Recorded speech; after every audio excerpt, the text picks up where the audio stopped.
కానీ ఈడ చేసిన పాపాలు ఎవరికి తగులుతాయి? నువ్వు బాగానే ఉంటావు, నీకు తర్వాత పెరాలసిస్ వస్తుందో తెలియదు, కానీ నీ పిల్లలకు కూడా వస్తుంది. ఎవరి వల్ల వస్తాయి? ఎవరి పాపాల వల్ల వస్తాయి? తల్లిదండ్రులు చేసిన పాపాలు. ఎవరినన్నా అడగండి ప్రపంచంలో, దునియాలో ఇన్ని పూజలు చేసుకుంటారు కదా, తల్లిదండ్రులు చేసినటువంటి పాపాలే పిల్లలకి శాపాలైతాయి. ఇది గుర్తుపెట్టుకో. నువ్వు పోయేటోడు బకెట్ దాన్ని బాగానే పోతావు పోయినాక, కానీ ఆ పాపం ఎవరికి చుట్టుకుంటుంది? వీళ్ళ ఏడుపులు వీళ్ళ కర్మ ఇదంతా ఎవరికి తగులుకుంటుంది? నీ వంశ వృక్షానికి తగులుకుంటుంది. మిస్టర్ సుభాష్, మళ్ళా చెప్తున్నా, ఇకనైనా సిగ్గు శరం ఏమైనా ఉంటే, నువ్వు మానవ జాతిలో పుట్టి ఉంటే, నువ్వు అసలు మనిషివే అయితే వాళ్ళని విలిపించుకొని ఇకనైనా మాట్లాడు. చచ్చిపోతున్నారు వాళ్ళు, తిరగలేక ఏడుస్తున్నారు.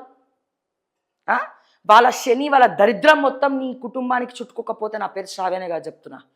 ఇన్నిసార్లు చెప్పినా నీకు సిగ్గు శరం ఎగ్గు ఏం లేదు. ఇక లాస్ట్ టైం ఎందుకు మీ నాన్నగారు కాలం చేసినారు కాబట్టి కృతజ్ఞతాభావంతో ఆ వీడియో పక్కకు పెట్టిన నేను. కృతజ్ఞతాభావంతో, ఎందుకంటే నేను మనిషి, నీలక కుక్కని కాదు, నేను మనిషిని కాబట్టే మానవత్వంతో నువ్వు ఇన్ని మోసాలు చేసినా, ఇన్ని కబ్జాలు చేసినా, వాళ్ళ ఉసురు పోసుకున్నా, మీ నాన్నగారు కాలం చేసినారు కాబట్టి ఆ టైంకి ఆ వీడియో మంచిది కాదు కాబట్టి పక్కన పెట్టినా.